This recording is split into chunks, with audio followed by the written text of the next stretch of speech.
안녕하세요. 여러분의 재간둥이 사이다 박준입니다. 어제 대통령의 두 번째 국정 브리핑 또 기자회견이 있었는데요. 세 가지 점이 저는 좀 눈에 띄었어요.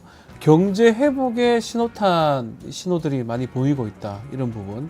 그리고 의료 현장에서 응급의료 별다른 문제가 없다라고 또 얘기를 했던 부분. 이 갈등 부분입니다. 당하고 지금 대통령실 특히 한동훈 대표하고 갈등 부분 전혀 없다, 잘 소통이 되고 있다 등의 얘기들을 좀 하고 있던 부분, 세 가지 부분을 보면서 우리가 생각하는 것하고 대통령이 생각하는 것하고 차이점이, 현실 인식 차이점이 좀 큰 거 아니냐, 이게 가장 문제가 아니냐. 소통, 공감 다 중요하지만 뭔가 내용을 정확하게 알고 정책을 좀 이끌어 가야 되지 않냐, 이런 생각을 한번 해보게 됐습니다. 자, 오늘도 대통령 국정 브리핑 또 기자회견 얘기도 좀 해야 될 것 같고요. 금융투자세 얘기 좀 본격적으로 하고요. 딥페이크 범죄 문제도 좀 다뤄보겠습니다. 시원한 또 재미난 소식들로 여러분 출근길을 함께 하려고 합니다. 생방송 중에 댓글 참여 많이 부탁드리고요. 박준의 뉴스 인사이다 지금 바로 시작하겠습니다.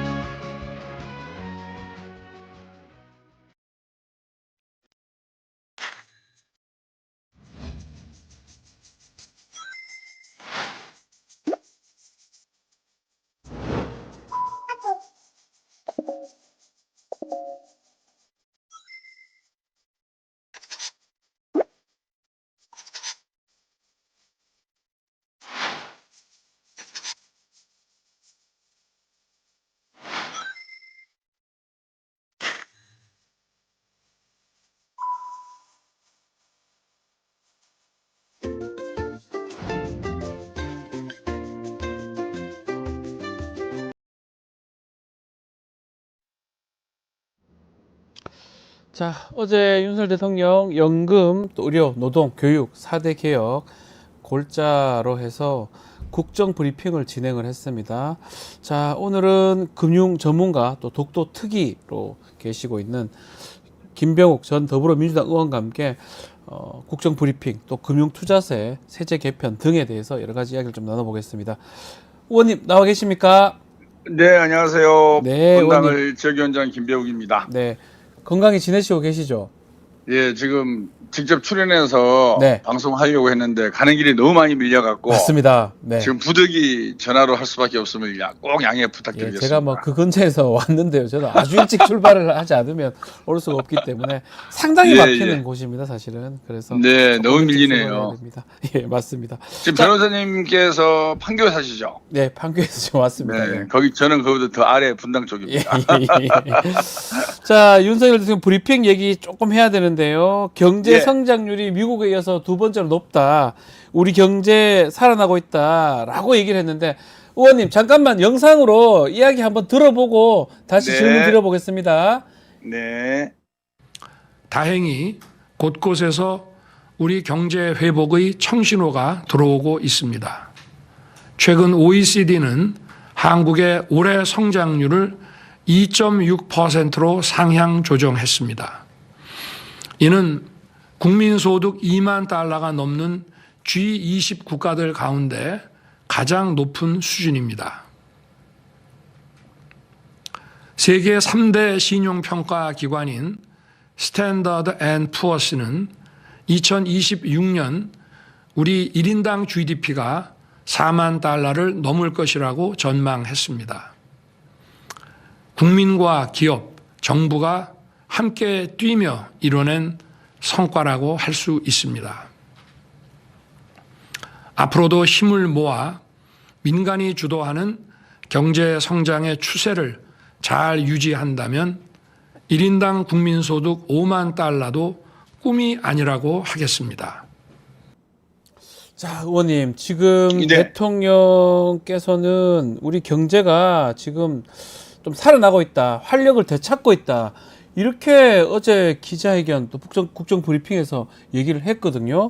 어떻게 보고 계십니까? 저만 이상하게 생각합니까?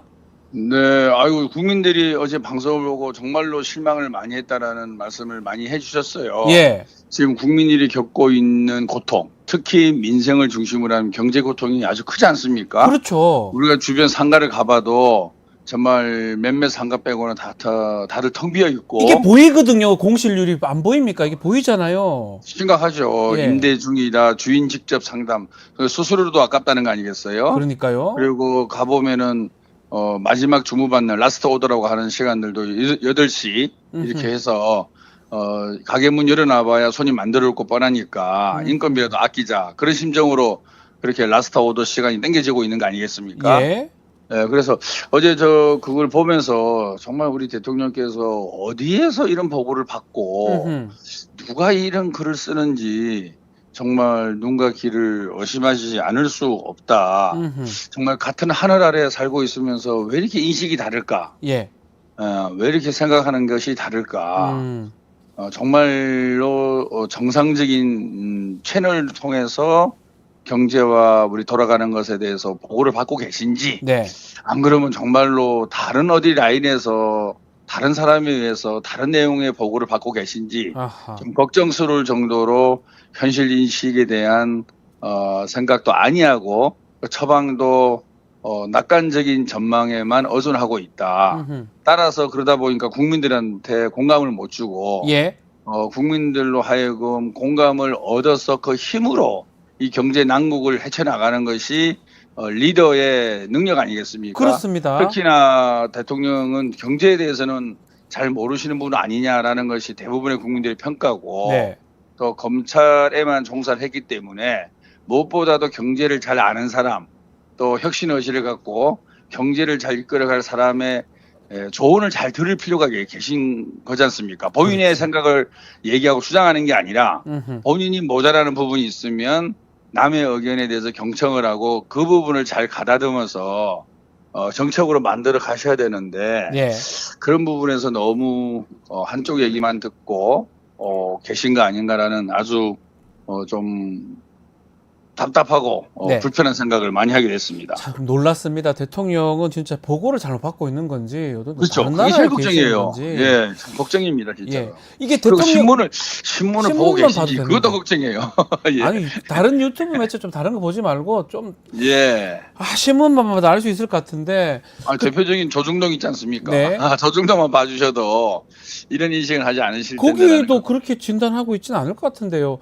일단 네. 의원님, 대통령은 뭐 경제가 잘 돌아가고 있다고 진단했지만 대다수 대통령을 제외한 나머지 우리 경제가 성장률이 낮다고 지금 보고 있고 안 좋다고 지금 보고 있잖아요. 요 주된 원인은 뭘까요?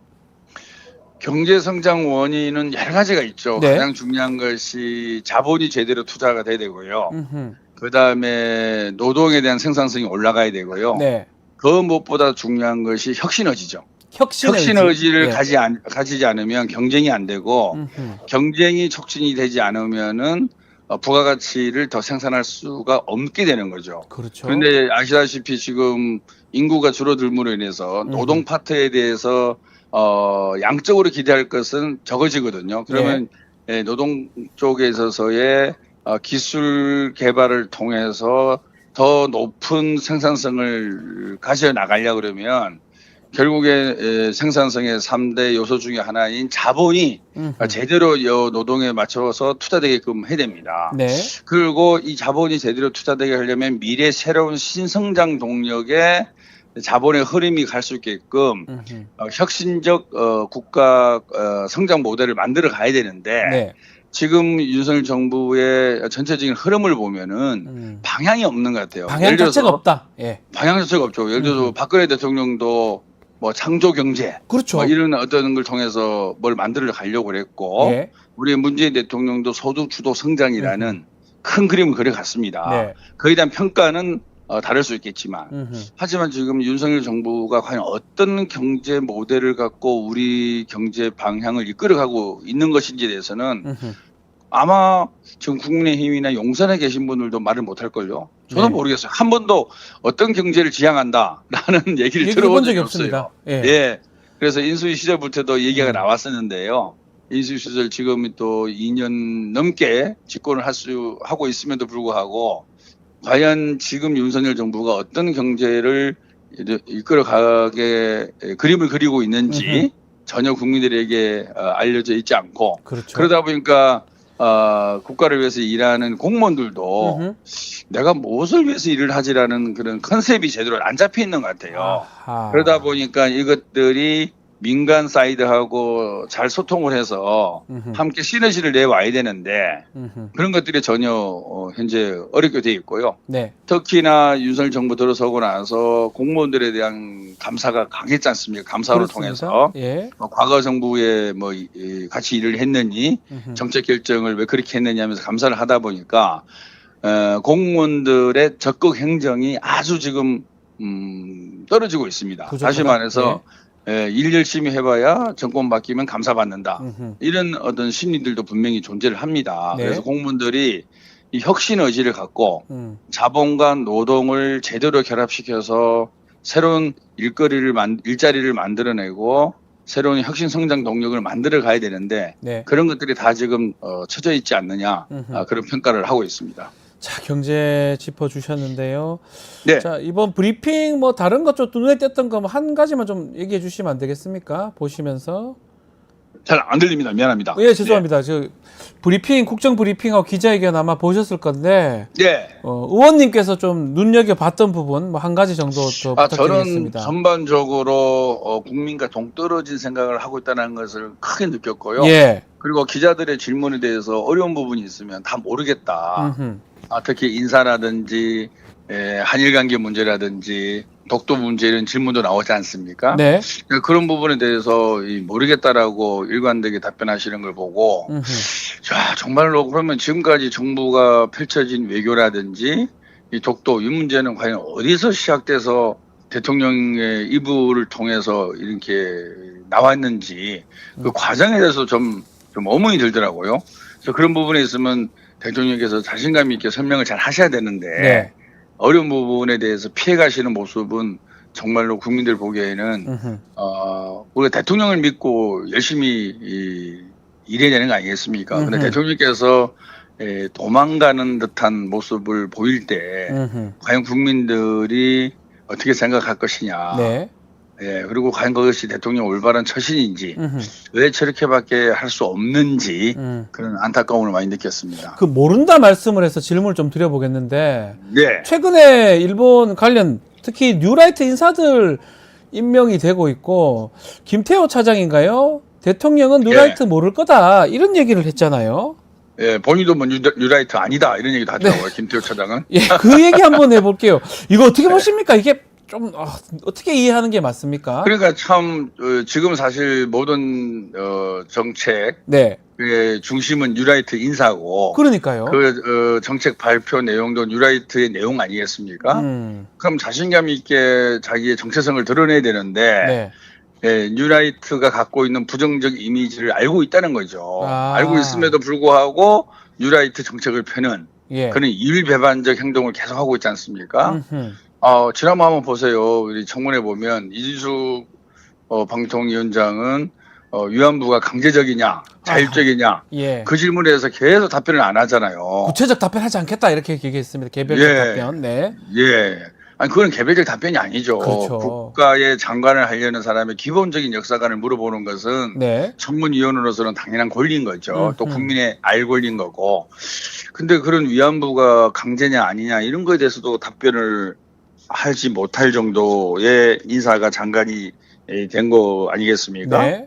그리고 김문수 장관은 뭐 일제시대 우리 선조들의 국적은 일본이다. 이런 아니다. 얘기를 하고 김영석 독립기념관장은 1945년 광복을 인정하지 않는다. 이런 반헌법적 인식도 갖고 있는 것이고 그리고 아까 얘기한 대로 김태호 차장은 중요한 것은 일본의 마음이다. 중일마.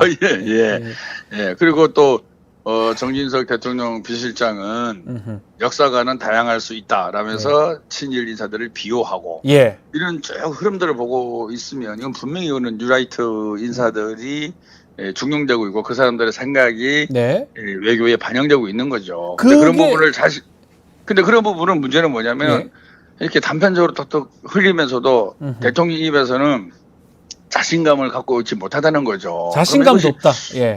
그럼 이 인사가 과연 누구에 의해서 이렇게 이루어지는 인사인 것인가? 라는 것도 의심할 수밖에 없는 거고 음흠. 이런 큰 틀에 대해서 대통령이 아닌 다른 사람에 의해서 이것이 그려지는 것인지 안 그러면 대통령에 의해서 그려짐에도 불구하고 네. 대통령 스스로도 예. 뭔가 국민들한테 얘기하기가 떳떳하지 못한 음흠. 그런 부분이 있다는 것을 인식하고 있는 것인지 네. 하여튼 모든 면에서 음. 국민들의 믿음을 주지 못하는 그리고 국민들로 하여금 화가 나게 하는 그런 브리핑이지 않았나 생각하고 있습니다. 그 연장성상에서 독도 얘기를 네. 좀 해봐야 될 것 같고요. 지금 네. 독도 지우기 진상특위 위원으로 제가 알고 있는데, 예. 자, 성남시청 현장 실사를 진행했다는 뉴스도 제가 봤습니다. 네, 어제 갔다 왔습니다. 네네. 그래서 이 독도도 똑같은 선상에 있는 게, 연장선상에 있는 게 아닌가 생각이 듭니다. 독도 지우기 네. 논란인데, 네. 일단은 독도 특위 멤버로 나서게 된 계기는 있을까요, 의원님? 당에서 맡아달라고. 해라고 하던가요? 예. 예. 그 멤버 구성은 어떻게 됩니까? 특위 멤버 구성? 우리 요번에 그 최고위원 된 우리 안보 국방 전문가. 네. 김병주 오. 최고위원이 단장을 맡았고요. 예. 그리고 일본에서 귀화해서 음흠.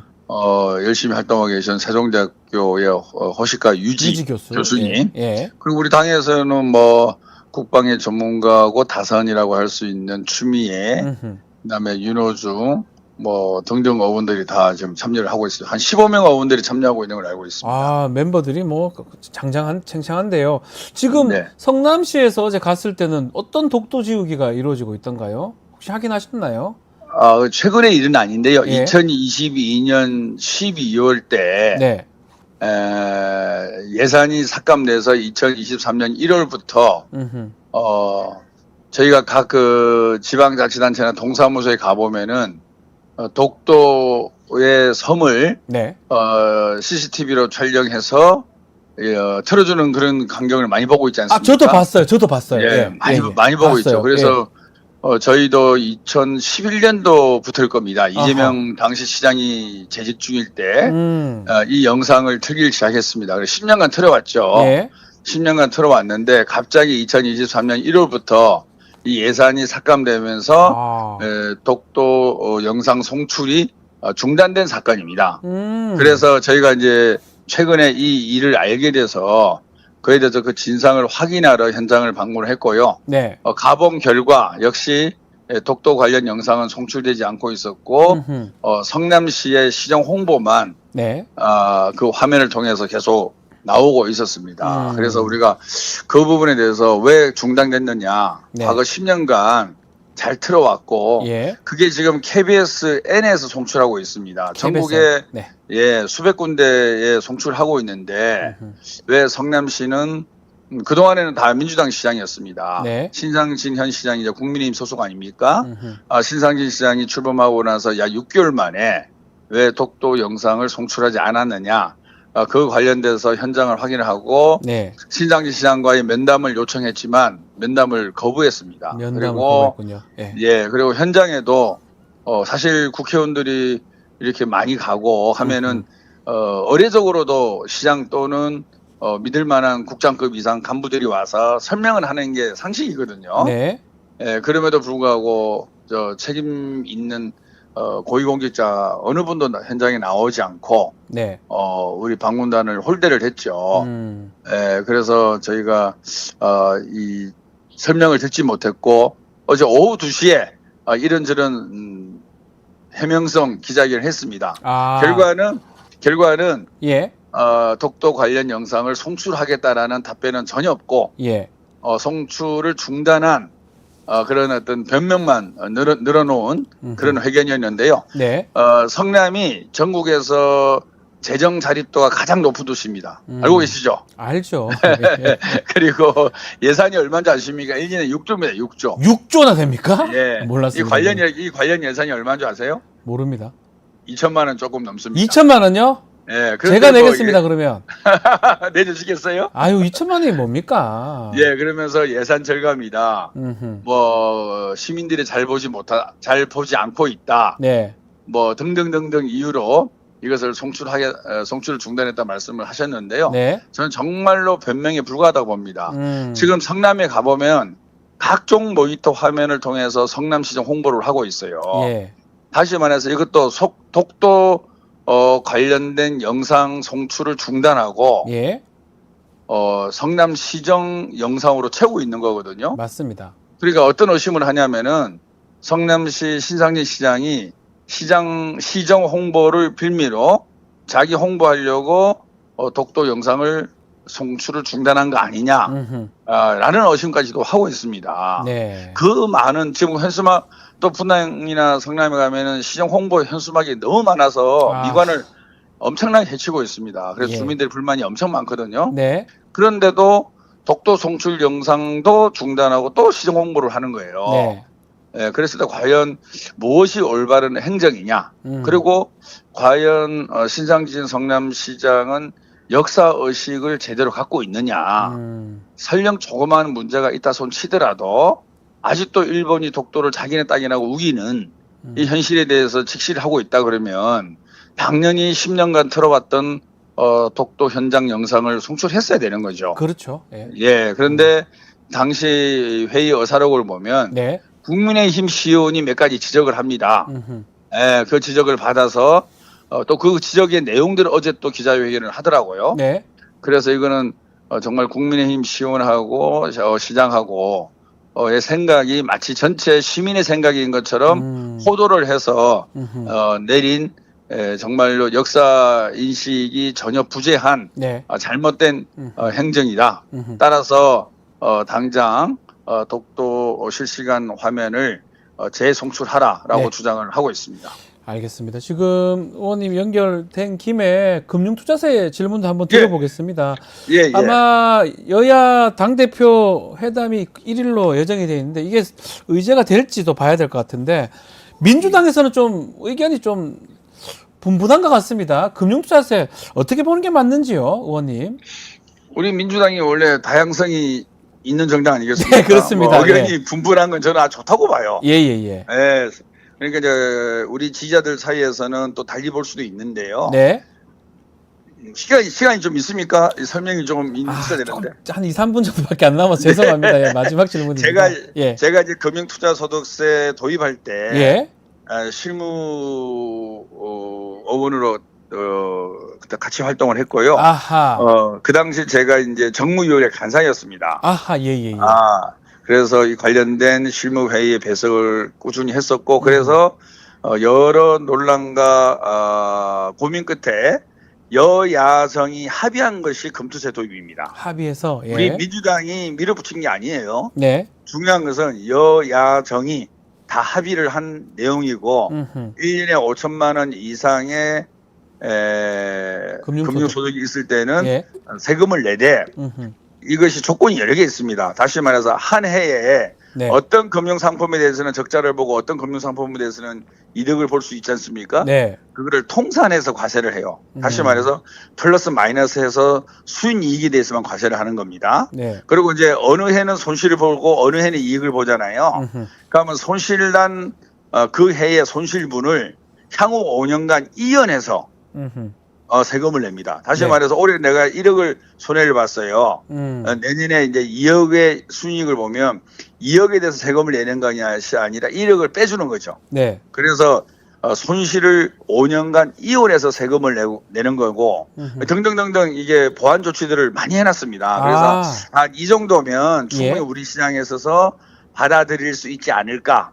그래서 여야가 합의하고 정부가 합의해서 만든 법이고요. 그런데 그 이후에 2년 뒤에 예. 2년 뒤에 여러 가지 상황이 안 좋아서 이것을 유예하자라고 그때 윤석열 대통령께서 네. 공약을 내걸었고 네.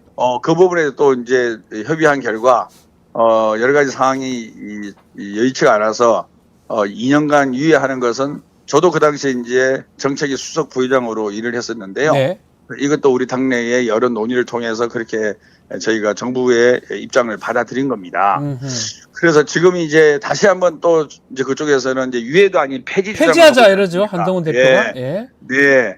사실 이 부분은 원칙적으로 보면 다시 네. 말해서 조세 정의적 측면 소득이 있는 곳에 세금이 있다. 네.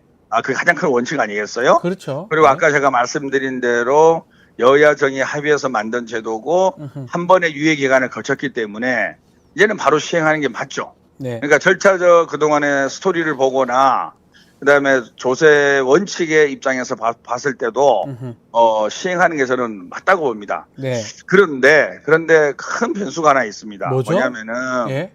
우리 시장이 너무 약하다는 거예요. 시장, 우리 주식 시장, 우리 금융 시장. 예. 그래프를 보면은 나스닥이나 해외 주식은 우상향 곡선을 많이 그리고 있습니다. 네. 근데 우리는 아직도 계속 박스권에 머물고 있거든요. 네. 그래서 우리가 그 당시에 생각하기로도 우리가 좀 더 자본 시장의 국가와 그다음에 시장 참여자가 관심을 기울이면 네. 주가 지수가 3,000 더 나가서 5,000까지도 갈 수 있지 않을까라는 생각에서 이제 우리의 시장도 조세 체계도 선진화를 시켜야 되겠다. 그렇게 해서 저희가 금투세를 도입한 거고 네. 이제 한 번의 유예를 거친 건데요. 예. 그리고 또 하나 말씀드리면 금투세는 선진 외국에는 다 있습니다. 거의 있죠. 미국에도 예. 있고요, 예. 영국에도 있고, 일본도 있습니다. 네. 그리고 대신에 금투세와 대체 세금이라고 할 수 있는데 거래세가 없거나 낮은 거죠. 네, 그래서 맞아요. 우리나라도 네. 금투세를 도입할 때 그 당시 거래세를 대폭 낮추는 그런 스케줄링을 갖고 있습니다. 네. 근데 지금 가면 우리가 어떻게 할 것이냐. 네. 제가 며칠 전에 우리 아들하고 이런저런 얘기를 했는데요. 우리 아들이 대학생입니다. 예. 근데 소액을 갖고 주식을 투자를 하고 있더라고요. 주식을 하군요, 아드님이. 예. 그래서 얘는 또 그 문과 다니고 이과생이에요. 그래서 너는 어디다 주식을 투자하냐니까 아빠 당연히 나스닥이지 그러는 거예요. 당연히 나스닥이지. 딱 그 얘기 나오더라고요. 미국이지. 예. 야, 근데 네가 대학생인데 어떻게 아냐? 그러니까 아빠 그래프 봐봐. 미국으로 오르는데 우리는 안 올라요. 그렇죠. 그럼 미국 시장을 봐야죠. 뭐 이런 얘기를 하더라고요. 네. 제가 그때 많은 걸 느꼈습니다. 아직은 우리 시장이 정말 취약하구나. 예. 그리고 우리 젊은 층 학생들도 대한민국 주식시장이 앞으로 오를 거라는 기대와 가능성에 대해서 좀 낮게 생각한다는 거죠. 네. 야, 이랬을 때 과연 그럼 우리가 금투세를 원칙적인 입장만 갖고 이 문제를 바라볼 것이냐? 아하. 아니면 선진 외국 시장에 비해서 아직도 우리 시장이 커가야 될 부분이 많기 때문에 좀 더 이 시장에 대해서 배려와 고려를 하는 입장을 가질 것이냐? 이런 저도 좀 고민을 많이 하고 있습니다. 알겠습니다. 그래서 이 부분에 대해서는 당내도 여러 의견이 있는데요. 그렇죠. 예. 아직 우리나라 자본시장은 좀 더 육성해야 될 필요가 많다. 네. 그래서 그 부분이 육성이 안 되면 또다시 이제 우리나라 돈의 흐름이 부동산은 쏠리게 될 것이고 네. 또 그 부작용 또한 우리가 많이 겪어봤지 않습니까? 예. 그래서 우리가 그동안에 민주당이 가져왔던 전통적 가치관 그리고 우리가 그동안에 약속한 부분 그리고 한 번의 유예를 통해서 우리가 한번 양보한 것도 다 고려를 하되 네. 하지만 아직도 대한민국 시장이 너무나 약하고 많은 투자가들이 우리 시장보다는 미국 시장을 바라보고 있다라는 현실을 잘 감안을 해야 된다. 네. 그 속에서 우리가 지금 있는 대로 원칙적으로 시행하는 것은 무리가 있고 아하. 잘못하다가는 투자자들이 우리 민주당을 크게 원망할 가능성도 있다고 봅니다. 예, 알겠습니다. 그래서 이 모든 것을 잘 감안해서 예. 합리적인 방법을 도출하지 않을까 그런 생각을 하고 있습니다. 알겠습니다. 아마 이게 회담에서도 좀 얘기가 된다면 좀 합리적인 뭐 방안 도출할 수 있지 않을까 생각이 듭니다. 오늘 말씀은 오늘 여기까지만 드려야 될까. 다음에는 직접 모시고 좀 더 많은 얘기 좀 듣도록 하겠습니다. 오늘 감사합니다. 감사합니다. 네, 수고하십시오. 네, 지금까지 김병욱 전 더불어민주당 의원과 함께 이야기 나눴습니다.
베프의 촉 시간입니다. 배상원 프로파일러와 함께 한 주간 가장 관심을 끌었던 이슈에 대해서, 사건 이슈에 대해서 집중적으로 분석해 보겠습니다. 배상원 프로파일러와 함께 하겠습니다. 안녕하십니까? 안녕하세요. 네, 이 얘기를 해야 될 것 같아요. 딥페이크 성착취물 지금 상당히 사회적으로 충격을 주고 있고 지금 논란이 지금 되고 있는데, 딥페이크 이 범죄가 뭐고 이게 이렇게 확산된 배경은 뭡니까?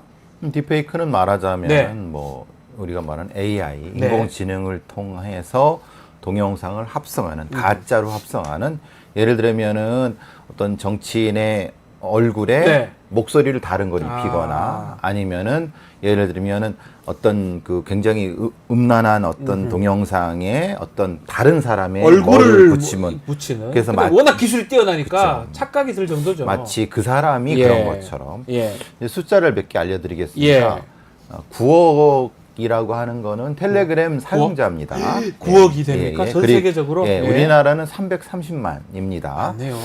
그래서 이제 요게 왜 말씀드리냐면은 지금 논란이 되고 있는 텔레그램 내에 특정한 대화방에 22만이 들어 있었다. 네. 라고 하는 부분에도 이준석 의원께서 그렇게 많지는 않을 것이다라고 해서 이제 뭐 700명 말씀하시는데 그 부분이 조금 오해가 생긴 것 같습니다. 왜냐하면 숫자를 말씀드리면 전 세계에서 벌어지고 있는 딥페이크의 전체 범죄의 53%가 한국발입니다.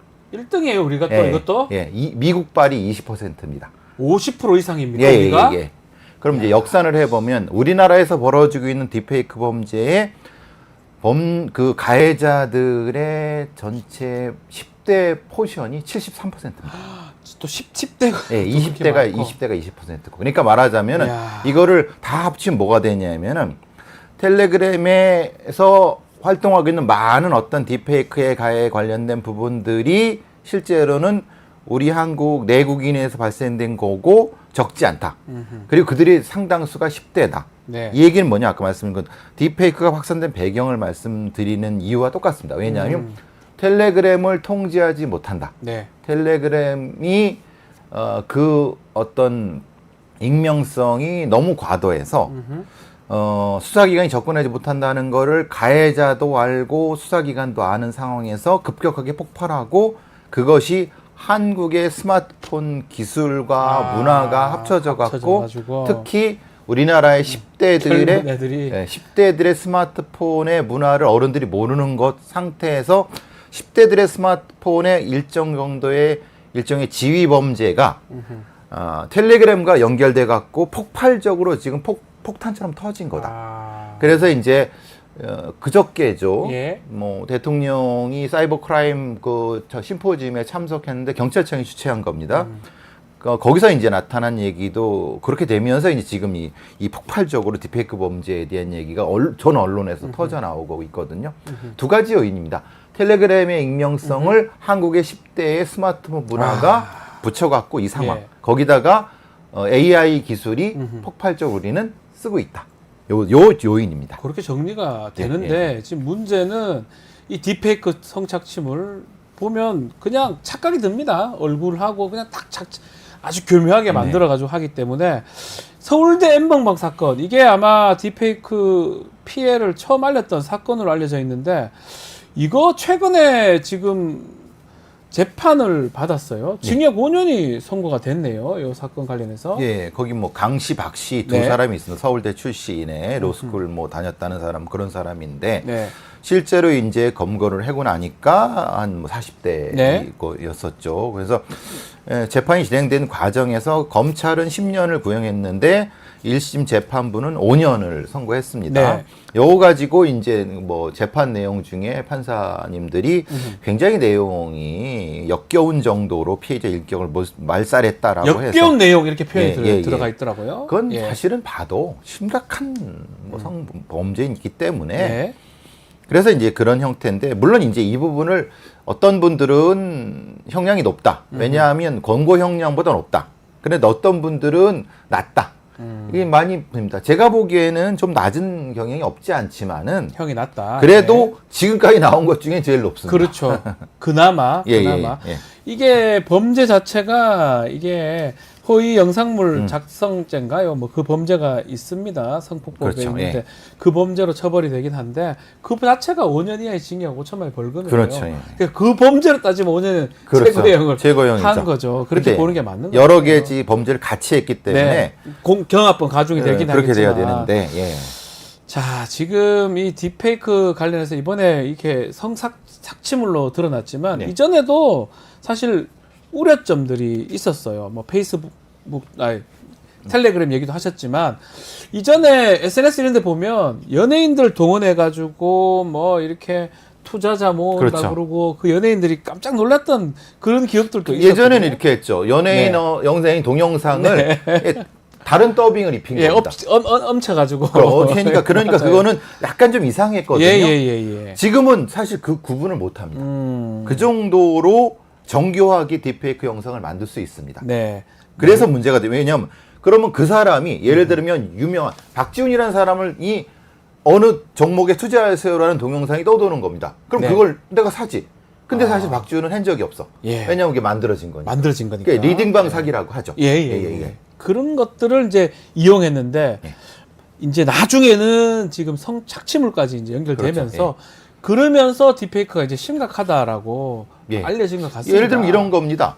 어떤 여성의 자기 동료 여성의 네. 얼굴과 거기에다 다른 어떤 포르노 배우 영상을 묻어갖고 목소리를 A란 사람을 일종의 뭐라고 하나 유혹한다거나 표현 그거를 보내는 겁니다. 네. 그러면은 그걸 받은 사람도 오해를 하게 되고 이걸 이 영상의 주인공도 이상해지는 그렇죠. 그러니까 여러 사람이 피해를 받는 네. 이게 지금의 상황인데 그 가해자가 10대들이라는 겁니다. 10대들이다. 10대들이 자기 선생님, 아, 자기 그 초등학교 친구 네. 아니면 자기 중학교 친구들을 친구들. 졸업 앨범 통째로 갖다 놓고 돌려서 만들어 갖고 퍼뜨리고 있는 겁니다. 아, 그러니까요. 그래서 전 세계의 한국의 10대들이 70몇 %가 가해자인 겁니다. 네, 지금 좀 심각한 게 우리나라 청소년 10대의 이 범죄다 부분하고 또 짚어주신 게 텔레그램을 통해서 된다라고 예. 짚어주죠. 텔레그램을 쓰시나요, 우리 베프님? 프로파일러들은 안 씁니다. 아. 왜냐하면은 그것 때문에 안 씁니다. 이게 이용당할까 봐. 이용당할까 봐. 예. 그 텔레그램의 이게 강점이자 단점. 저는 이제 변호사 업무를 하면서 텔레그램을 통해서 범죄가 일어났을 때 그 사람을 추적하는 게 불가능합니다. 네. 알려주질 않거든요. 네. 마찬가지로 미국 사이트들 뭐 유튜버나 그것도 마찬가지예요. 근데 그거는 정말 시간 들여서 계속 요청하면 알 수는 있는데 텔레그램은 끝까지 알려주질 않아요. 그렇죠. 그러다 보니까 거기서 암만 어떤 일이 나도 특정을 못 합니다. 누가, 저 사람이 누군지 알 길이 없어요. 자기가 밝히지 않는 이상. 기본적으로 지금 뭐 텔레그램의 서버가 두바이에 있다고 네. 하는데 이전엔 독일에 독일에 있었습니다. 있었죠. 예. 근데 그거를 백본을 몇 개 만들어 갖고 뭐가 들어오면 바로 다른 쪽으로 쳐버리기 때문에 네. 거기에 요청을 해도 담당자가 없습니다. 그러니까요. 그러니까 대답을 할 수가 없죠. 그러니까 범죄의 온상이 되는 거예요. 여기는 뭐 그렇죠. 내가 하더라도 자기들도 글 씁니다. 걱정하지 마라, 우리 안 걸린다. 그렇죠. 자기가 자기 스스로 밝히지 않는 이상은 거기서 어떤 행동을 하더라도 자기가 특정이 안 되니까. 그래서 이제 물론 텔레그램을 이용한 성범죄를 어떻게 할 것인가에 네. 대한 문제가 이제 대두되고 있는 거죠. 지금 프랑스의 지금 창업자 이 프랑스에서 검거가 됐습니다. 아마 우리랑 지금 같은 맥락입니다. 이 사람이 범죄 온상이 되는데도 막질 않는 거 아니냐. 그래서 파벨 두로프가 검거가 러시아 출신이긴 한데 그 사람의 예. 이 이익이 얼마인지 아십니까? 22조입니다. 이 나쁜 짓을 통해서 얻은 수익이 22조. 22조요? 예. 22억 2천억이 아니고 22조? 예. 우리나라 돈은 22조입니다. 엄청나네요. 드로프란 사람이 네. 물론 독재 국가에서 비밀질원 이런 것에 도움을 주는 건 맞습니다. 이 텔레그램이. 네. 근데 우리나라 같은 나라에서는 심각한 성범죄의 원상이 되는 걸 방치하고 있다. 네. 프랑스 노리고 있었죠. 네. 노리고 있는 걸 경유하는 걸 바로 잡았죠. 예. 그렇지만 우리나라에서 이 텔레그램을 통해서 하는 범죄들 막기에는 뭐 방통위에서 하기에는 아직까지는 힘들죠. 뭐 드로프를 잡았다 해가지고 갑자기 텔레그램 거기서 뭐 특정해주고 뭐 사람 정보를 주고 이러진 않을 것 같은데요. 프랑스가 잡은 이유가 네. 아마도 뭔가 좀 이렇게 협상을 하려는 것 같습니다. 오히려 우리 쪽의 범죄에 대해서 너희들이 대리인을 둬라. 음흠. 그러면 똑같은 거죠. 뭐냐면은 우리 네. 정부도 드로프랑 협상을 해서 네. 대리인을 둬라. 서울이든 어디든. 그러니까 법원과 직접 통하면 되는 거 아니냐. 네, 그렇죠. 영장을. 예. 그런 식으로 하지 않을까라는 생각이 드는데 아직은 뭐 그냥 아이디어 차원입니다. 네.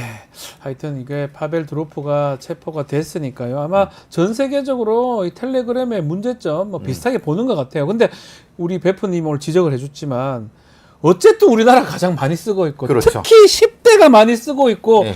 기술이가 너무 발달해 있어요. AI 그렇죠. 기술이. 그래서 앞으로도 저는 전 세계적으로 우리나라가 이 가장 문제가 되지 않을까 걱정스럽습니다. 우리나라를 전 세계 아동 성범죄자들이 경유해 나갑니다. 그러니까요. 그러니까 말하자면 어떤 전 세계의 아동 성범죄의 첫 번째가 어디냐면 첫 번째 동유럽이었습니다. 네. 동유럽의 아동 스너프 필름. 음흠. 두 번째가 필리핀 쪽이었습니다. 네. 우리는 세 번째 세대 국가인데 음흠. 그래서 이제 우리나라로 그 아동 성범죄자들이 몰리는 겁니다. 네. 그렇다가 다시 세탁해서 나가는 거거든요. 이런 오명을 쓰면 안 되고 특히 그렇기 때문에 우리나라의 10대들이 심각한 피해를 당하는 저는 겁니다. 그래서 베프님 부모들이 조금 이 말이 맞는지 몰라도 교육 감독이 필요하지 않나요 이제는? 그렇죠. 뭐 중학생들이 막 집에서 계속 텔레그램 하고 뭐 막 하고 있으면 한 번쯤은 이게 저는 맞는지는 모르겠어요. 너 뭐 하고 있니? 이러고 확인해 봐야 될 것 같다고 생각이 들기도 하고요. 근데 이제 어떤 아동 전문가들은 네. 저도 그래 동의합니다만 직접 하지 마라. 아, 가족회의라든가 아니면 뭔가 이렇게 일종의 장을 열어갖고 예, 얘기를 할 수 있게 해라. 음흠. 왜냐하면 직접 하면 혼나는 느낌이잖아요. 네, 이게 이 아이들은 이걸 놀이 개념으로 쓰는 거거든요. 놀이같이. 일종의 또래의 네, 위세제 네. 개념으로 쓰기 때문에 예, 그러면 뭐가 되냐면 아이가 내가 죄 지었다는 느낌을 받게 되면 물론 죄를 진 거지만은 네. 그걸 그렇게 접근하면 얘들이 도망가 버린다는 거예요. 그러니까 좀 더 긍정적으로 그것을 토해낼 수 있게끔 해주는 것이 교육상 좋다. 아하, 왜냐하면 이것은 우리나라 10대의 전 세대적으로 문제가 되기 때문에 그렇죠. 이것을 처벌만 한다고 하면 될 수가 없다는 거예요. 그래서 이제 그 말씀을 드리는 거죠. 알겠습니다. 한 가지 좀 더 살펴보겠습니다. 저거는 좀 안타까운 마음이 먼저 앞서는데 우리가 많은 분들이 보셨을 거예요. 25년간 딸을 찾아 또 헤맸던 그 송길용 씨입니다. 교통사고로 세상을 떠났다고 하는데 사진 지금 나오고 있습니다. 이 예. 송혜이 양 아마 기억을 할 것 같은데 예전에 예. 평택에서 사라진 그러니까 저 사건도 분석을 했고 네. 사실 저는 저 사건이 어떤 사건인지를 알고 있습니다만은 아, 그 범인은 특정이 된 것 같은데 네. 사실은 뭐 확인할 수 없는 부분이라서 음흠. 근데 이제 그 범인과 무관하게 네. 이 아버님께서는 전국을 돌아다니면서 특히 사회복지시설 같은데 혹시라도 살아있을까 돌아다니면서 저도 많이 봤어요. 그 예, 사진. 예. 근데 건강이 안 좋아지시고 예. 그래서 요번에 교통사고로 돌아가셨습니다. 아, 정말 안타깝습니다. 정말 끝까지 좀 어쨌든 좀 찾았으면 예. 그리고 범인을 뭐 잡든지 그런 일이 좀 일어났으면 좋겠는데 결국은 저기 1999년도에 있었던 일인데 결국 25년 전이죠. 네, 이루지 못하고 돌아가시게 됐네요. 지금 이게 소위 말하는 성인 실종 관련된 네. 문제입니다. 얼마 전에는 전북대 수의대 이윤희 씨 이윤희 양 예. 부친께서도 똑같은 형태의 문제 제기를 하셨고 네. 전국 실종자 협의회 같은 데에서는 일종의 성인 실종법을 제정을 해달라. 네. 왜냐하면 지금은 성인 실종을 신고를 해도 실제로는 그냥 가출을 보는 겁니다. 네. 실종을 해도 왜냐하면 성인이 어떻게 실종이 될 수 있느냐라고 하는 거죠. 그래서 수사가 진행이 되지 않고 네. 골든타임을 놓쳐버립니다. 아. 그렇기 때문에 실제로는 물론 1년에 한 7만 명 정도가 성인 실종이 된다고 하는데 네. 대부분은 돌아옵니다. 음흠. 근데 그 중에서 한 1,000 몇백 명 정도가 누적돼서 그렇죠. 있는 거고 예. 그러니까 좀 신속한 실종 수사를 한 부분에 있어서는 민주당의 이모선 의원께서 또 제기하신 법도 있고 이명수 의원 그러니까 전에 국민의힘 네. 법도 있는데 조금 더 전향적으로 좀 보는 게 어떻겠냐 이런 얘기도 많이 하고 있습니다. 그 성인 실종 사건이에요. 지금 송혜이 네. 씨도 그렇고 송혜이 씨는 뭐 미성년자이긴 하지만 근데 조금 네. 성인하고 좀 가깝죠. 18이니까. 그리고 이윤희 양 같은 경우는 30이니까, 대학생이니까 뭐 당연히 성인 실종인데 저는 궁금한 게 아동인 가출이나 실종은 좀 빨리 하는 것 같은데 성인은 천천히 하는 것 같거든요. 천천히 하는 골든타임 같은 게 있는 거 아닙니까? 똑같이? 물론 미국에서는 48시간이라고 네. 하고 우리나라는 24시간이라고 하는 우리는 밀집돼서 살기 때문에 네. 그래서 이제 그런 골드타임이 24에서 48 요 정도 되는 거고 네. 그게 지나면 사실은 찾기 어렵다고 합니다. 네. 예. 자, 그거 지켜야 되는데 실제로 좀 이게 좀 잘못 진행되고 있고 어떻게 지금 현재는 진행되고 있습니까? 왜냐하면 지금은 성인 실종 신고를 해도 네. 실제로는 2, 3일 기다려 봅니다. 왜냐면 돌아오시겠죠. 기다려 본다면 예. 그때 만약에 예. 사고가 났거나 뭐 하면 찾아내지 못하는 거 아닙니까? 그렇죠. 사실은 강호순 사건 이후로 네. 성인 실종에 대한 뭐 어떤 것이 조금 개선됐다고 하지만 실제로는 현실적으로 개선되지 않았고요. 네. 수사가 진행이 안 되고 위치 추적도 안 됩니다. 거꾸로 생각하는 거죠. 왜냐하면 이게 혹시 가족 간의 불화 때문에 자발적으로 가출했는데 그걸 또 굳이 찾으면 이게 문제가 될 수 예. 있는 부분, 그리고 채권 채무 관계로 악용될 수 있는 부분, 이런 것도 얘기되고 있지만, 그래서 이제 미국 같은 데서는 아예 실종 프로파일링 지표를 개발합니다. 그거 좋네요. 예, 그래서 이제 몇 가지를 정확하게 질문에 의해서 파악하고 몇 점 점수가 나오면은 수사에 바로 들어가고. 이거는 강력 사건일 수도 있다. 예, 이건 예, 가출 예. 아닐 거다. 예, 예. 그거를 좋네. 담당 수사관한테 그 권한을 줘서 하게 그러니까요. 하도록 그렇게 하는 게 하고요. 맞죠. 그리고 이걸 못할 경우에는 2차적으로 탐정한테 아하. 넘겨줄 수 있는 방안. 우리는 이제 탐정 제도도 없지만은 네. 그래서 탐정 제도에 대한 보완이 필요하다. 아하. 이런 부분도 있죠. 이 성인 실종 하에서는 요 정도는 실제로는 탐정한테도 네. 권한을 줄 수 있는, 그러니까 실종 프로파일링 지표와 탐정 제도의 이용, 요게 대안으로 지금 제기되고 있죠. 이렇게 좀 바꾸면서 결국은 긍정적으로 또 골든타임을 지켜가면서 강력 사건을 막을 수 있는 그런 것도 좀 고민을 좀 해봐야 될 것 같습니다. 자, 오늘 베프의 촉은 여기서 마무리를 좀 하겠습니다. 배상훈 프로파일러와 함께 했습니다. 오늘 말씀 감사합니다. 감사합니다.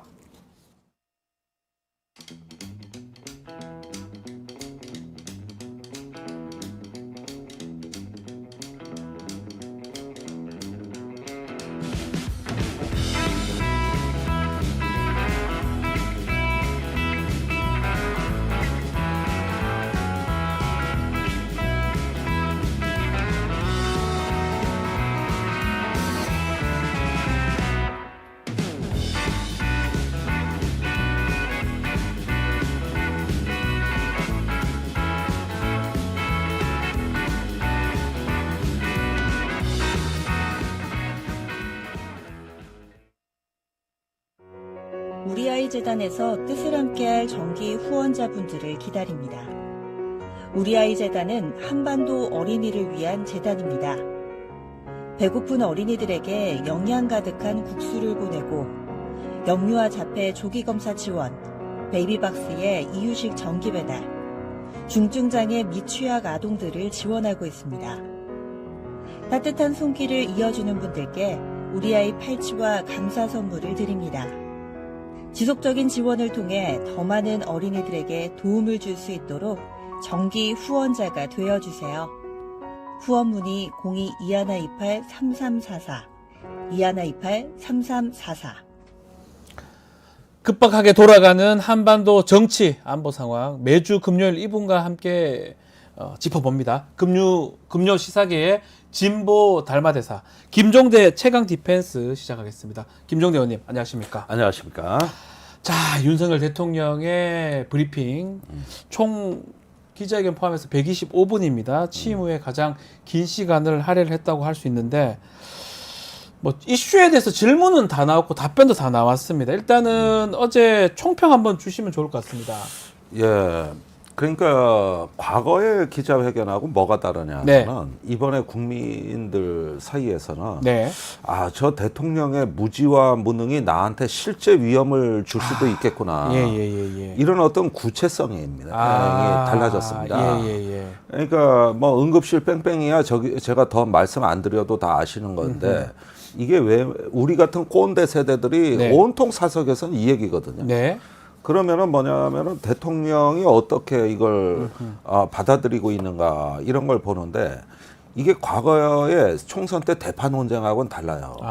그거는 회복 가능한 분야예요. 예. 대파 가격 올라갔다고 하면 또 내려갑니다. 그렇죠. 예, 사과값 올라갔다고 하지만 또 내려가고 또 어느 정도 비상대책이 있는 대로 없으면 없는 대로 국민들이 적응하고 살면 돼. 대파 한 번 안 먹는다고 죽지 않아요. 네. 이런 부분들에서 하는 게 저 또 대통령이 저런 말 하는구나. 과거가 이 정도였다면 네. 지금은 나한테 실제적 위협을 초래할 수도 있겠구나. 예. 또는 집안에 어른이 있으면 걱정이 더 커지는구나. 예. 이게 체감되는 구체성과 절박성이 이게 어제 의료 문제에 대한 대통령 언급에서 느끼는 국민 감정이거든요. 그렇다면 무슨 문제가 생기냐면 예. 두려워지는데 원래 그 정치 지도자라는 그 역할은 네. 국가의 항상성을 유지하고 그런 가운데서 국민 생활의 안정적 기반을 유지하면서 개혁을 하든 말든 이렇게 나가는 겁니다. 우리가 국방개혁한다고 휴전선 안 지킬 겁니까? 그렇죠. 아니 군구조 개편을 하고 국방개혁이 그렇게 중요하다고 그러지만 그 개혁이 아무리 중요하다고 해도 저 휴전선은 지킬 건 지켜가면서 기본을 하면서 하는 거잖아요. 그러면서 하는 게 개혁이에요. 예. 근데 이 의료 개혁의 경우에는 그 부분을 침해했어요. 그 의료 얘기를 좀 해보면 저도 가장 눈에 띄었던 게 뭐 다른 얘기들도 막 심각했지만 의료에 대한 생각 자체가 저는 상당히 놀랐습니다. 특히 그 얘기더라고요. 의대 증원 작업은 정확하게 잘 마무리가 됐고 비상체제 가동이 워낙 원활하기 때문에 걱정할 게 하나도 없다. 현장에 가봐라. 가보면 다 보인다. 저는 가봤거든요. 예. 아닌 것 같은데요. 아니 그런데 현장에 가볼 필요도 없이 예. 충북대 병원 그러니까요. 응급실 요일별로 셧다운 한다는 거 아닙니까? 그러니까요. 셧다운이 됐어요. 가보면 그거예요. 그러니까 그러니까요. 이게 왜 그러냐면은 내가 아까 국가 지도자 말씀을 드렸는데 네. 이게 제가 몇몇 방송에서 지금 계속 강조하고 있는 사안인데 네. 우리나라 재난 및 안전관리법이라고 있어요. 거기에 보면은 보건의료, 정보통신, 에너지, 네. 물류, 식량, 전기 이런 국가의 기간 그 산업. 그러니까 다시 말하면은 인간 생활에 중대한 영향을 미치는 거는 국가 핵심 기반이라고 설정돼 있고 예. 행안부 장관과 지자체 단체장이 관리를 하는데 그런 시설이 전국에 330개 됩니다. 네. 그중에 보건의료 항목이 따로 있어요. 여기에 보니까 한 30여 개 의료기관이 지정돼 있고 예. 대학병원 6개가 지정돼 있거든요.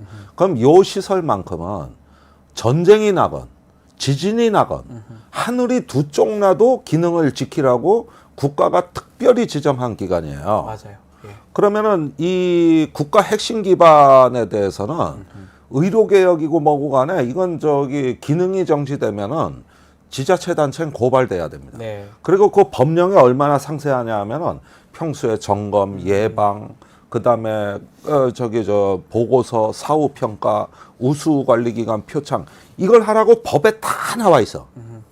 그런데 그 중에 하나가 충북대병원이야. 충북대학교 병원. 그러면 이 국립대병원. 충북대학교 병원 응급실은 전쟁이 나도 정지되면 안 된다고 안 법에 되는 딱 나와 있는 거예요. 곳인데. 근데 이번에 거기가 셧다운된 거예요. 예. 그렇게 되면은 일단은 우리 시민들 입장에서는 의료개혁이고 뭐고 간에 이거는 김영환 충북도지사하고 이상민 행정안전부 장관을 당장 고발해야 됩니다. 네. 법 위반이 되는 거잖아요. 법 위반이 되는 예. 거거든요. 그래서 예. 내가 새로운 관점을 제시하는 거거든요. 아하. 지금 의료개혁 논쟁 하라 이거예요. 아하. 그런데 그러는 가운데에서 국가의 핵심 기반 보호라는 안정성은 해치지 않는 건 대통령과 장관의 책임이거든요. 그런데 이 사태가 일어났다고 하는 건 뭐냐면은 이거는 전쟁 시에도 흔들려서는 안 되는 기반을 아무렇지도 않게. 네. 그리고 이게 충북대병원 셧다운 된다는 게 기사가 나간 지가 벌써 3주째입니다. 맞습니다. 예. 3주 동안 아무 조치를 안 한 거예요. 조치를 안 합니다. 법 위반이 되는 상황이 됨에도 불구하고. 그러니까 이걸 고발해라. 내가 야당에다가 이제 팁을 주는 예. 것도 뭐냐면은 네. 우리가 의료 치안 그다음에 에너지 식량과 같은 또 이제는 정보통신 물류까지 아니 화물연대 파업하면 왜 그렇게 대통령들이 쩔쩔맵니까? 국가 기관 핵심 기반 예. 보호로 지정돼 있기 때문인 거예요. 그렇죠. 맞아요. 예. 법상으로. 예. 그래서 이게 국가가 이 난리를 치는 거라고. 그게 어떻게 단순한 노사 문제입니까? 화물연대 문제가. 예. 그래서 이 부분을 국가가 별도 관리한다는 거를 대통령이 몰라. 그러면은 자기 책무가 여기가 뭐 하는 자리인지 모르는 거예요. 예. 그리고 이건 행안부 책임이에요. 그럼 행안부가 이런 어떤 의료 대란이 있을 때 국무회의에서 이것만은 안 됩니다 하고 자기 얘기를 해야 네. 이 법을 지키는 것이 되는 겁니다. 그 지금 말씀하신 거 저도 사실 생각만 했지 좀 심각한 걸로 보이는데 뭐 김종희 위원장도 지금 응급실 가는 거 어렵다고 그 얘기 했었고 22군데 뭐 뺑뺑이 돌았다. 또 현재 그런 뭐 또 국회의원 김한규 의원 부친 얘기도 있었고요. 지금 말한 것처럼 법상에도 매우 반드시 있어야 될 응급실이 지금 빠져 있다 이런 건데 어제 대통령 그 기자회견 브리핑에서는 전 정부 때도 그랬다고 응급실은 계속 그러니까 응급실 뺑뺑이는 의료개혁 이전에 계속 그랬기 때문에 사안이라는 오히려 거지. 지금 더 잘하고 있다 이런 뉘앙스로 얘기를 그리고 했어요. 두 번째는 응급실에 오는 환자가 대부분 나이롱 환자라는 거지. 그런 얘기를 했어요. 네, 맞습니까, 2차, 3차로 가라는 거죠. 야. 자, 이런 이야기를 했는데 이거는 이 국민 그 생존과 안전에 대한 중대한 도전 행위입니다, 이게. 네. 누가 의료개혁 하지 말래? 아니 할 거 하고. 아니, 그러는데 빈대 잡자고 초가상간 불태울 거예요, 지금? 그니까요. 그래서 이 부분은 어제 굉장히 심각한 발언이 나왔다. 그리고 실제 모른다. 아무것도 모른다. 어떤 악의를 따지기 이전에 네. 실제 모르는데 이것도 뭐 불교 용어 써서 죄송하지만은 그 부처가 그 삼장법사가 얘기를 한 게 네. 최대 그 죄악은 무지라 그랬습니다. 삼장법사요? 현장법사. 현장법사. 예. 삼장 스님이라고도 하죠. 그렇습니까? 예, 저는 또 그래서 이제 유식사상이란 걸 예. 천축국에서 들여와서 예. 거기서 이제 여러 가지 종파가 만들어지는데 네. 그러다 보니까 내 마음이 흔들리는 게 마음이 만들어낸 허상이다 이걸 하면서 이걸 모르는 게 죄악이라 그랬어. 무식이 가장 큰 죄다. 무식이 가장 큰 죄악이라 그랬어요. 그랬는데 어제 보면은 이게 돌아가는 가장 국민 어떤 그 중대한 생활상에 대한 내용을 허위로 알고 있다. 네. 그러면 대통령의 가장 큰 죄악은 무지가 되는 겁니다. 예. 이게. 그래서 여기에서 일단 중대한 사태가 일어났는데 문제는 이게 여야 간의 공방이면은 또 그러려니 하지만 지금은 여당조차도 그렇죠. 자기들이 지금 국가가 존재하냐고 묻고 있어요. 자기들이. 심지어 전략부총장 얘기가 큽니다. 한동훈 대표 최측근 아니겠습니까? 예. 달나라 인식이다 이렇게. 달나라 인식. 이거는 국가가 존재하느냐. 이건 대통령에 대한 직격탄이거든요. 직격탄으로 봐야 되겠죠. 예, 그 외에도 뭐 인요한 최고위원. 인요한 최고위원도 마찬가지고요. 또 경로했다고 네. 용산이 그러고. 예. 그다음에 나경원 의원이 또 치고 나오고 있고. 안철수 의원은 진즉부터 경고했던 네. 사람이고. 의사 출신이니까 그런 것도 있고요. 예, 그런 것도 있고. 그래가지고 여당 내에서도 이게 집단화되고 있고 확산되고 있으니까 심지어 한동훈 대표 만찬도 기분 나쁘다고 추경호 대표한테 알려줘 한동훈 대표 모르고 있었다는 거 아니야? 오늘 원래 만찬 만찬 있어야 되는데 미뤄졌죠. 근데 그 내용 중에 하나가 이 의료 관련된 다른 어떤 의견을 한동훈 대표가 갖고 있는 거 아니냐, 뭐 그것 때문에 개강된 거 아니냐 이런 얘기도 있어요. 네, 지금. 그렇습니다. 그래서 이런 일이 벌어지는 가운데서 우리가 이 개혁에 대한 대통령의 일단 무지랄까 오해가 뭔가를 내가 근원을 따져보니까 이분은 이 국가의 중요한 개혁을 자기가 어떤 지사적으로 이렇게 혼자서 하는 걸로 알고 계시더라고. 사실은 개혁의 성공을 위해서 협치를 하는 거거든요. 그렇죠. 맞습니다. 이해관계자들이 참여하고 협력적으로 하는 거예요. 그게 국가 아니겠습니까? 그런데 이분의 개혁은 그런 게 아니고 과정으로서의 개혁이 아니라 목표로서의 개혁이에요. 그러니까 가급적 참여하는 숫자가 적어야 돼. 그래야 내가 지사적으로 이렇게 치고 나간다. 그래서 목표지상주의라는 거. 두 번째, 그 개혁조차도 국가가 유지해야 될 최소한의 기본, 여기서 안정은 해치지 않는 가운데서 앞으로 나간다. 그래서 개혁이 혁명보다 어렵다고 하는 이유가 이겁니다. 혁명은 전복시키고 둘러 엎으면 돼. 그렇죠. 뭐 국가의 힘만 있으면 어. 바꾸면 그만이에요. 그러니까 국가의 안정을 고려할 필요가 없다. 그러면 혁명이 되는 거예요. 그렇죠. 그러나 국가의 본체, 어떤 지속성은 유지하는 유지하면서 가운데 변화를 추구해야 된다. 그러니까 얼마나 어려워. 개혁이 얼마나 어려워. 그래서 개혁이 혁명보다 어렵다고 하는 건데 이분은 지금 저기 혁명을 개혁으로 착각하는 거다. 이 시기. 예. 그래서 여기에 인식론적 오류가 있고 두 번째는 분석적 오류가 있다. 네. 논리적인 건데 예. 이게 뭐냐면은 무엇이 지금 어떤 국가의 경제, 사회 이런 국민의 안전 문제가 지금 잘 돌아갔다고 할 때 네. 일부러 나쁜 기준점을 찾아내는 거예요. 아, 예컨대 내가 반에서 꼴찌야. 꼴찌다. 예. 예. 그런데 이번 달에는 반에서 꼴찌에서 2등 했어. 예. 그럼 엄청난 발전인 거야. 예. 꼴찌 때하고 비교를 하니까. 예. 그런데 이 얘기를 하면 주변에서 웃어. 비웃죠. 저 위에 공부 잘하는 아이들 보면. 나 공부 잘하는 애들이 싫어 나는. 예. 솔직히 말해서. 네. 그런 애들이 요즘 나라 다 망치고 있잖아. 아유, 저도 마찬가지입니다. 예. 예. 전 공부를 못했습니다. 예. 예. 네. 그것도 변호사 있잖아요. 예. 그러니까 무슨 얘기냐면 예. 수출이 회복됐다. 또 뭐 경제 성장의 세계가 주목했다. 그런데 성장하고 반도체 수출 늘어봤자 문재인 정부 말기 그 수준도 회복 못했어. 그쵸, 예전에. 그러니까 비교점을 어떻게 잡느냐 하면은 자기 임기 중에서 제일 나쁜 시기가 기준점이 되는 거예요. 네. 그러면 거기서 낮은 거예요. 예, 그러니까요. 그러면 꼴찌하던 그 저기 학생이 꼴찌에서 2등 한 거예요. 꼴찌 앞잡이. 그러면 무려 예. 2배가 오른 거야. 꼴찌에서 2등이니까 꼴찌 1등이 2등 그래서 된 경제가 거니까. 살아나고 있다고 계속 그렇게 어. 생각하고 있어요, 지금. 그래서 기준선을 일부러 나쁜 데 잡는다. 아이, 그러니까 이게 저기 분석적 오류다. 네, 이거는 분석적 오류다. 분석적 오류다. 네. 이렇게 해가지고 채색이 되고 나니까 있잖아요. 네. 하나의 가상 세계가 추전이 된 거거든요. 근데 원래 이 협치의 그 도량이 없는 사람 입장에서는 네. 이렇게 자기 주관적으로 그 저기 기준점을 설정하다 보니까 저 말이 가능해지는 거예요. 아, 저 말이 가능해지는 거고 예. 거기에서부터 국민들이 들으면 언뜻 들으면은 또 지지자들은 그럴 듯해지는 거죠. 그럴듯하죠. 이게 보다 많이 올라갔구나 이렇게 생각하잖아요. 예. 기준점이 저 밑에 있는 건데 사실. 기준점이 그 문제니까.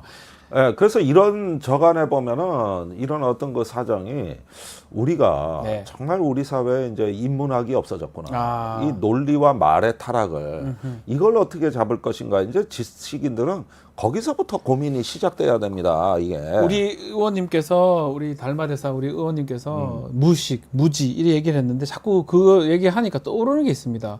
김태호 차장 발언이거든요. 네. 그 대통령 그 솔직히 그 뉴라이트 뭔지 모를 겁니다. 잘 모릅니다.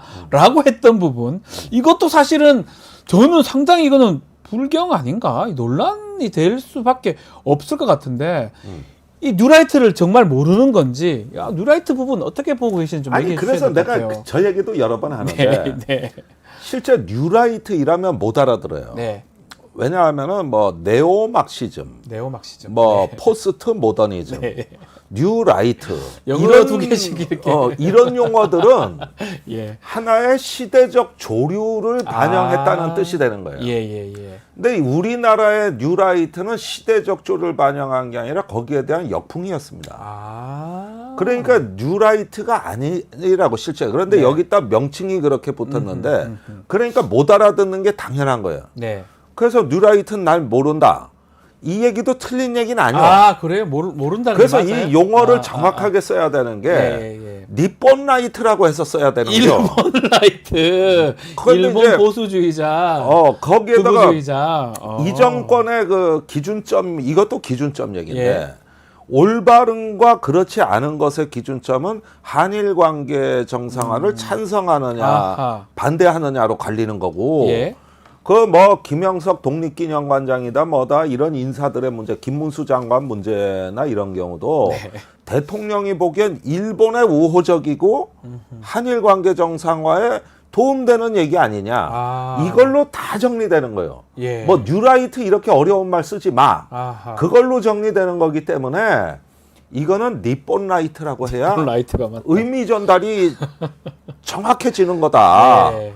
그러면 쉽게 알아들을 걸 갖고. 그래 니폰 라이트 또는 니폰 리버럴, 자유 좋아하니까. 일본 자유주의. 예. 거기에 이제 마약도 좋아하니까 니 뽕이라 그래도 돼. 네, 그러세요? 그래가지고 예.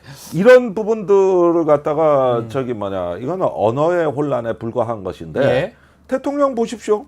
저기 고시엔에서 교토국제고가 이기니까 막 페북 올리고 자료 배포하면서 한일 관계 이제 더 좋아지지 않겠냐. 네. 그런 기대감이 이런 문제에서도 표출이 되는 겁니다. 그러니까 정확하게 리뻔라이트입니다. 그 혹시 김태호 차장이 대통령의 의식을 좀 지배하는 거 아니냐 이런 논란도 있거든요. 그렇게 보십니까? 예, 그래서 저는 신돈이나 묘청에 비유한다. 그때 말씀하셨어요. 비교하는데 예. 그런데 이 부분도 이제 하나의 어떤 방황하는 영혼들이 어떤 이념적 출구를 찾아가지고 몰려다니는 현상인데 예.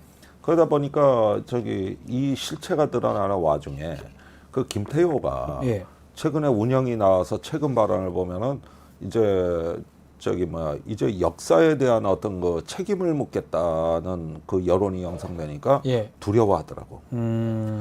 그때부터 이제 뉴라이트 발뺌이 시작된 거고 대통령까지도 그 말 그대로 하고 있단 말이에요. 예. 그러니까 둘 사이는 여느 대통령과 차장의 관계가 아닌 것 같아요. 좀 달리 봐야 됩니까? 그런데? 예.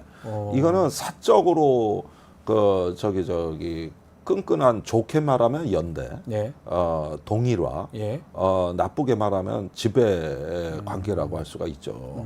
그러니까 이 정권의 이념을 우리가 볼 때 이게 제가 잡탕의 지정학이라고 부르는 건데. 잡탕의 지정 그때도 지난주에도 말씀하셨지만 한 번 더 천공의 통일론. 네, 천공의 통일론. 그게 이제 자유북진론을 거쳐서 8.15 경축사에서 나온 통일 대한민국론으로 네. 이제 확장됐다고 보여지고 그 다음에 이제 식민지 근대화론 이거는 일본식 우익의 관점으로 보면 동아시아 문명화론이라고 하는 네, 그렇죠. 예, 거기에서 이제 영향을 받아가지고 이제 그게 이또 히로부미 뭐 이런 거 아닙니까? 정말 또 연결이 되는 하나의 축이 예. 있고 예. 그 다음에 이제 세 번째가 사이비 지정학인데. 예. 그게 바로 중국이 예. 이제 동아시아 지역 패권자가 된다는 망상하에서 인도 태평양 또 FOIP라 그랬는데 그게 이제 프리 오픈 인도 패시픽이라고 해서 네. 자유롭고 개방된 인도 태평양론 이 일본이 제기한 담론. 네. 이제 이거를 수용하면서 의도적으로 대륙에 대한 불안감을 키웠다는 거. 이 세 가지로 구성된 이념입니다. 네. 그런데 이게 모이면 잡탕인겨. 잡탕이죠. 어떨 때는 가치 동맹하면서 좌파적 프레임을 차용하고 어떨 때는 인도 태평양이라 그러면서 우파적 그렇죠. 또 지정학을 소환하고 모아보니 잡탕인 거야. 잡탕이 되는 거. 세 개 다 모아 보니까 잡탕이 되는 엉망이 거죠. 되는 거죠. 그래서 이게 신뢰성 없는 이론이고 현실성이 없는 가정에서 출발한다는 데서 네. 이론적으로 신뢰성이 없다. 네. 이렇게 보는 거고요. 그 다음에 심의 과정이 없다. 심의가 없다. 예, 그러니까 지금 대통령의 문제는 아무리 보수 정권이라 하더라도 대통령이 지식이 부족할 때 참모들의 자유로운 토론을 보고 해서 그런 결심을 하고 하는 거 아닌가요? 그러니까 자기는 정책 결정을 하면 되는 거거든요. 그러니까 그렇게 할수록 선택지가 풍부해져요. 그렇죠. 당연히 그렇죠. 그런데 이 사람은 지배자예요. 아하. 참모들이 다른 얘기를 못하고 그 다음에 간신들이 득실거려가지고 예. 여기서 서로 완장 차고 나오겠다고 이래 버리니까 나머지가 침묵하는 거예요. 못하는 거죠. 보고도 못하는 거고 얘기도 안 하는 거고 네. 심의가 없는 거잖아요. 없어요. 결국은. 이런 일화가 있어요. 2년 전에 한일 관계 정상화한다 그럴 때 네. 박진 외교부 장관이 물 반컵 발언을 한 적이 있습니다. 그렇죠. 따라놨으니까 반컵은 일본이 따라줄 것이다. 예. 그때 안보실에서 경로했다는 거 아니에요. 왜 외교부 장관이 쓸데없이 일본에 부담을 주냐 이거지. 그래가지고 저 물 반컵이 실제 문제가 된 발언이고 그렇습니까? 정권 내부에서 그 다음에 강제 노동자 동원 문제 또 이런 문제에 대해 가지고 제3자 변제로 그냥 퉁쳐버리려 그러니까 네. 그때 윤덕민 주일 한국 대사가 대사가요? 예. 본국에 서신을 보내가지고 아하. 이런 식으로 하면 안 큰일 된다. 난다. 근데 그 윤덕민 대사가 한일 관계 정상화론자거든. 네. 지독히 친일이라고. 그러니까 친일이니까 또 그거 있고 그거 하는 사람. 근데 외교관의 관점으로 봐서 이래다 되니까. 이거 조금 신중히 하셔야 된다. 이렇게 조언했다 찍혔다는 거 아니에요. 예. 그러니까 이게 뭐냐면 보수가 보기에도 너무 아니라는 거잖아요. 이래가지고 속도 조절하자고 했다가 다 이제 수그러들었는데 이게 히틀러가 러시아 침공하기 전에 네. 독일 총참모부의 그 천재 장군들이 이거 조금 신중히 해야 된다 하다가 다 숙청당했지 않습니까? 그런데 히틀러가 연전연승하면서 봐라 내 말대로 하니까 다 되지 맞지. 근데 러시아는 왜 안 돼? 이래가지고 이제 그 사이비 지정학자 하우스오퍼하고 결별을 하고 그 아들이 나치 장교인데 히틀러 암살을 하려고 했던 게 러시아 침공 문제 때문이거든요. 그런데 그 현상이 지금 당정 간에 나오고 있다고. 우리나라 같은 결별하는 이유가 이제 적이 돼 가고 있는 거죠. 그렇죠. 그래 이제 히틀러가 러시아 침공 전야하고 비슷해. 그런 상황이다. 그랬는데 요런 부분들을 우리가 보면은 잡탕에 지정하게다가 지정학인데 잡탕이고 독선 독주에다가 독선 독주. 이런 부분인데 여야 관계 민주당 얘기는 이제 빼고 얘기하자고. 아예 없죠. 집권 세력이 분열된다는 거예요. 이거 심각한 문제가 되는 거죠. 이제. 알겠습니다. 또 하나 더 짚어보세요. 어제 국정 브리핑 했던 과정에서 최상병 사건 관련된 얘기를 했는데 전 깜짝 놀랐습니다. 청문회 몇 번 방송 통해서 잠깐 봤는데 그 보니까 그게 다 외압이 없다라고 다 확인이 됐다. 라고 얘기를 하더라고요. 아니 이건 어떻게 봐야 됩니까? 아니 그런데 참 내가 이런 거까지 이거 일일이 얘기해야 되나? 이건 시청자들 판단이 더 빠르실 거라고 봐요. 아니 이게 어떻게 제3자 문법입니까? 압력을 넣고 외압을 넣는 당사자가 대통령인데. 그러니까요. 그런데 보니까 외압이 없던데요? 외압은 네가 행사했어. 왜 1인칭이 본인이 한 거잖아요. 본인이. 왜 1인칭이 3인칭으로 바꿔? 말이 안 되는 그러니까 거죠. 이 이야기는 대통령이 청문회를 보면서 회심의 미소를 졌다는 뜻이에요. 봐 안 드러나잖아. 방탄 잘 하잖아. 네. 이렇게 보고서 자기가 자신감을 가졌다는 얘기가 되는 겁니다. 그래서 그 청문회에서 증인 선서도 거부하고 핵심 증인들 다 그거 발뺌하고 모르고 800에 7070은 누구 전화인지 이것도 결국 국가안보사항이다. 아직까지 그걸로 다 전화했잖아요. 지금 다 드러났는데. 그런데 이렇게 방탄하면 되는구나. 바로 저거야. 잡았대. 그렇게 생각하고 있는 겁니까? 그래서 저 발언입니까? 그 자존심이. 저는 어제 기자 중에 한 분이라도 전화하셨습니까? 한번 질문 정도 했으면 아니면 그 800에 7070 그 번호 뭡니까? 한번 질문을 해봤으면 좋았을 것 같은데 아무도 안 하긴 하죠. 아무도 안 하죠. 그래서 어제 MBC 같은 데는 아예 질문 대상에서도 빠졌어요. 아예 저기 보도도 못했어요. MBC는 빠져가지고. 중계를 못하게 해서. 그걸 또 방통위에 또 국민의힘이 제소를 했어요. 아니 웃겨. 아니 못한 거지 안 한 게 아니거든. 그렇죠. 그래서 지금 이런 사태로 가는 이 나라의 혼란상이랄까 어떤 비극성 저는 이런 걸 예감하게 되는 건데 지금은 이제 9월 정국이 되면은 한동훈 대표도 실존적 갈등을 느낄 것이다. 어떤 의미입니까? 지금까지는 대통령하고의 그 갈등이라는 건 어떤 노선과 전략의 갈등이었다면 지금은 이제 도대체 나란 무엇인가? 대통령한테 나는 무엇인가? 또 나는 여당 대표로서 이제 책임을 어떻게 수행해야 되는가. 이런데 지금 친윤, 비윤을 가리지 않고 대통령을 비판했다는 거예요. 이번에 그 의료 문제에 대해서는. 그다음에 그 친일 인사 등용, 그다음에 김건희 여사 명품백, 이런 문제들에 대해서는 한동훈 체제에서 어떤 논평이 나온 적이 없어요. 아직까지 없습니다. 공식 입장이 없어요. 그건 거리두기예요. 그런데 의료 문제는 실존적 문제예요. 이거는 이제 같이 가야 되냐 말아야 되냐. 그리고 내가 소멸하느냐 마느냐 하는 이런 문제까지도 한동훈 대표가 이제 결정을 해야 됩니다. 또 9월 1일 날 이재명 대표하고 회담도 지금 예정이 돼 있어요. 오히려 대통령이 버린 한동훈을 이재명 대표가 감싸주는 모양이 요즘 나오고 있어요. 이재명 대표가 한동훈 대표를 안아주고 감싸준다. 한동훈 대표가 얘기한 의대 정원 이후에 일리 있는 얘기 아니냐. 아하. 그것도 고려해야 될 여러 대안 중에 하나 아니냐. 이런 식의 엄호 사격을 한 거야. 예. 그러니까 이거는 고단수 정치예요. 그랬는데 이상하게 예기치 않은 방향으로 전국의 판이 짜여질 수도 있겠구나. 아하. 이게. 9월 1일 기점 또 국정감사하고 정기국회가 지금 또 열립니다. 9월 달부터. 그렇죠. 이제 정기국회를 앞두고 여당 대표의 그 정치 지도자로서의 품격이 시험대에 오르는 기간이고 이때 1년 농사를 짓는 게 집권 여당 대표인데 네. 거기서 이제 설 자리가 사라진. 그래서 264시에 설 자리 하나 없는. 이래서 겨울은 강철로 된 무지개인가 보다. 광야에 홀로 서 있다. 네. 예. 야, 264 시인의 시입니다. 예. 그래서 그 한동훈 대표가 그 264의 시에 나오는 상황이 돼버리는 돼버렸다. 게 이걸 이제 실존적 상황이라고 나는 부르는 거야. 이게. 한동훈 대표가 이번에 대통령 기자회견이나 지금 연찬회도 했거든요. 중간에 막 의료 얘기할 때 싹 빠졌다요. 괜히.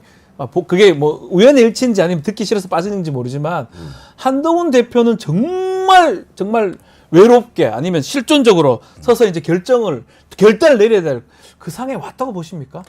아니 그래서 네. 결단을 내릴 수 없는데 결단을 내려야 되는 상황. 내릴 수 없는데 내려야 되는. 딜레마. 이게 바로 위기의 본질입니다. 딜레마적 상황이라고 하는 거예요. 예. 그러니까 이럴 때는 선택지가 둘밖에 없어요. 모든 생각 접고 다시 윤석열한테 맹종을 하든가 아니면 결별을 하든가. 이 두 가지밖에 없는 거죠. 자, 그러면, 왜냐? 네. 윤 대통령은 나를 대표로 인정 안 하거든. 그런 모습이에요 지금. 그러면 내가 왜 이 굴욕적인 대표? 그래서 여당 대표는 옛날부터 독배라 그랬는데 이 한동훈 대표한테만큼 지금 이 여당 대표 자리가 독배인 경우도 흔치가 않다. 이건 정도가 심하다. 이렇게 되는 거예요. 자, 그럼 의원님 뭐 마지막으로 네. 한동훈 대표 이제 어떤 결론을, 어떤 결심, 어떤 결단을 할까요? 상당히 외로워 보이는 건 사실이에요. 뭐 말도 못 하고 지금. 한동훈 대표의 지금 어떤 당내 입지라는 걸 고려해 보면은 사실은 말입니다. 한동훈 대표가 조국 대표만 못해. 조국 대표 99%입니다. 조국 대표만 하더라도 12석인가 13석인가. 12석은 돼. 12석 100%면 자기 근데 한동훈 지금 12석이 안 돼. 뭔 행동을 하는 결사대가. 10석을 못 모아서 법안 발의를 못 하잖아요, 지금. 그러니까 이 당은 옛날 정의당하고 비슷해. 6석, 5석 뭐 이 정도. 운명을 같이 할 수 있는. 그거 딱 들으니까 이해가 딱 되네요. 말이 여당 대표지. 네. 내가 보기엔 자기 정치, 자기의 어떤 언어를 개발하지 못하고 지금 한동훈 대표가 한 말 중에 기억나는 게 거의 없거든. 선거 때부터. 거의 없어요, 진짜. 뭔가 이렇게 선명한 비전 같은 게 기억나는 게 없어요. 동료 시민 여러분, 뭐 이거 같은데 이게 무슨 말인지도 잘 모르겠어요. 그거는 이제 서두에 꺼내는 심사숙녀 여러분하고 똑같은 거예요. 그러니까 이거 외에는 기억나는 게 없기 때문에 자기 정치가 아직까지는 이 사람은 뭔지도 모르고 공허합니다. 그러니까 내면의 공허함을 발견할 때가 인간은 가장 고통스럽거든요. 나의 빈틈, 나의 공백 이런 걸 발견할 때가 가장 고통스러운 건데 이런 걸 다스리지를 못하고 결국은 붕괴할 가능성이 높은 지도자다. 붕괴할 것이다. 우리 댓글에 정의당 하면서 빵 터지셨어요. 또 정의당 의원 계셨는데 또 정의당 얘기를 또 한동훈 대표는 정의당 보다 못하다 이 말씀이 와닿네요. 좀. 아니 내가 정의당에 있었는데 그때 6석이었다고. 그렇지만 똘똘한 6석이 다 한데 뭉쳐서 움직였잖아요. 그래서 노란봉투법도 그랬고 파리바게트도 해결하고 이게 작은 당이 의외로 문제 해결력이 있어요. 의외로. 그런데 한동훈은 없어. 그러니까 내가 보기에는 그러지 마시고 나중에 탈당해서 정의당 같은 거 하나 비슷한 규모로. 그 정도군요. 지금 상황을 그렇게 보시는 거군요. 그렇죠. 그럼 나간 다음에 따라갈 의원이 있겠어요, 지금? 아니 6석은 된다니까. 6명은 될 것이다. 정의당 6석으로 20년 버텼는데 왜 못해? 알겠습니다. 한동훈 대표가 이 방송을 보시는지 모르겠습니다. 하여튼 김종대 의원님께서 어떤 충심의 말씀을 하신 거죠. 아, 그렇죠. 실존의 시간, 결단의 시간이다. 지금까지 한동훈이 네. 법기술자로 온갖 폐악질을 다 했는데 네. 이제부터라도 예. 소신 있는 길을 가라. 그렇게 되면 국민들이 한 번은 재평가해 줄 거다. 네. 예. 이거를 마지막 고언을 하는 건데 예. 뭐 할지 안 할지야 내가 모르지. 그 시간은 다 됐습니다. 예. 9월 1일 이제 더 이상 없는 것 같습니다.